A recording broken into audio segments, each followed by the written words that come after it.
Hello, welcome to week 7. This is going to be a really fun week. There's a lot of great videos and things that you can learn about home visiting, so let's get started.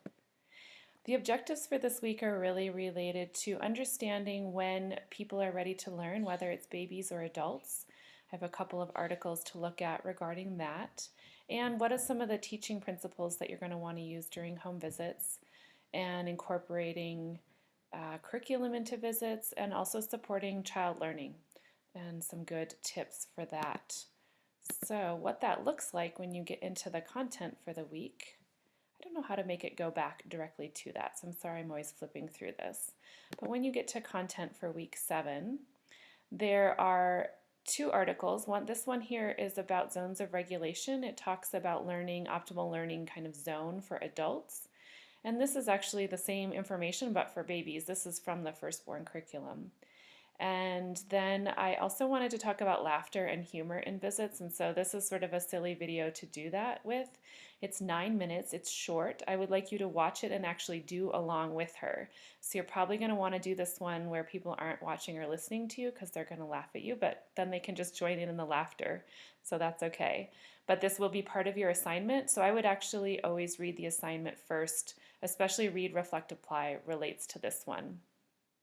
This is a short video that just gives a quick teaching idea. So like if you've got people in a good spot for learning, which is what these first pieces are about, then you could use this method to sort of assess their learning. I think it's worth watching. The first part of the video is kind of patient-based, but then right at the end, the home visitor or nurse there uses some good strategies that I think can work well in home visits. Then there's some pieces just about how to use curriculum in general, and it is about firstborn, but you could apply it to any curriculum. I have some pieces in here also about how to help children learn.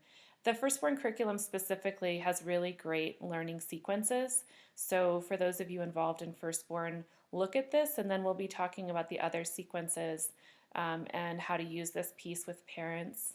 This is a really good video about scaffolding and how to do that. If you don't know anything about scaffolding, it will be in the assignments, and it's also really important for being an effective home visitor, and it's important to teach parents about. So definitely check out that video and learn more about scaffolding if you don't already know. And these two pieces will also be part of the assignment. They're just ideas from the firstborn curriculum about making play part of learning and making it fun. So it's a pretty great week that way. I have incorporated a lot of videos into the content, but there are actually other videos to watch, and those are like 2 to 3 minute videos. They will make you laugh. They're lots of fun, so definitely watch these. There are these 3 videos about children, and there's questions or sort of notes at the top of each one.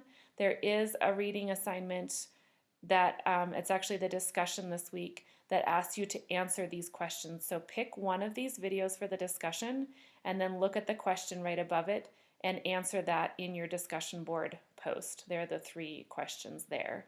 But definitely watch all 3 videos. They're a lot of fun, and you can really think about while you're watching all of them, like what you would have taught a family that might lead them to this kind of interaction, or that you might, like if they showed you this video in a visit, look what my kid did this week. This one, the child is on her own, so a parent might be more likely to show you that one, like what you would say about it, or what you would want to share with a family about what their child is learning and how.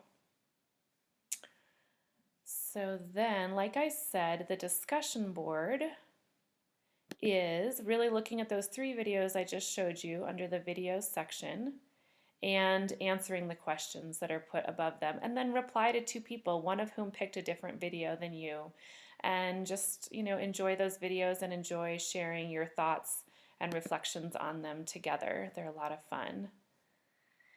And then finally there is a quiz, but then as far as just the written parts of it, don't forget to do your quiz. We've got the zones of regulation and the adults, that's the adult piece. The firstborn curriculum, sleep and awake states. Look over both of those for part 1. And again, I would always look at these questions both for discussion and for the read, reflect, and apply before doing the homework, because then you'll know what kinds of questions you're going to need to answer. Then part 2 is all about that laughter video. It does ask you to really reflect on how you're doing before you start that video. So before you watch it and do the activities in it, it's about 9 minutes, I think. Please do write down a couple thoughts of like, how does your body feel? What's your mood? What are your thoughts? And then reflect on how that shifts after doing that exercise. Part 3 is really all about scaffolding and teaching strategies with children. Please remember that this week we won't be having a Zoom session. When you go to Zoom under Module 7, you'll see there is no Zoom session. I will be out of town all week, so I'm also not going to be grading right away. You should still get things done, but I will be grading when I get back, which is about October. I'm gone from about September 25th to October 3rd, I think. So we do have class the week of late September, but I can't remember the dates. I should have looked those up first. But I will be looking forward to seeing all of you for the last week, which is week 8. And we'll do a final Zoom session there to wrap up and reflect on our learning. And hopefully having week 7 without the Zoom session will give you a little extra time to work on the other pieces of your assignment. Thanks.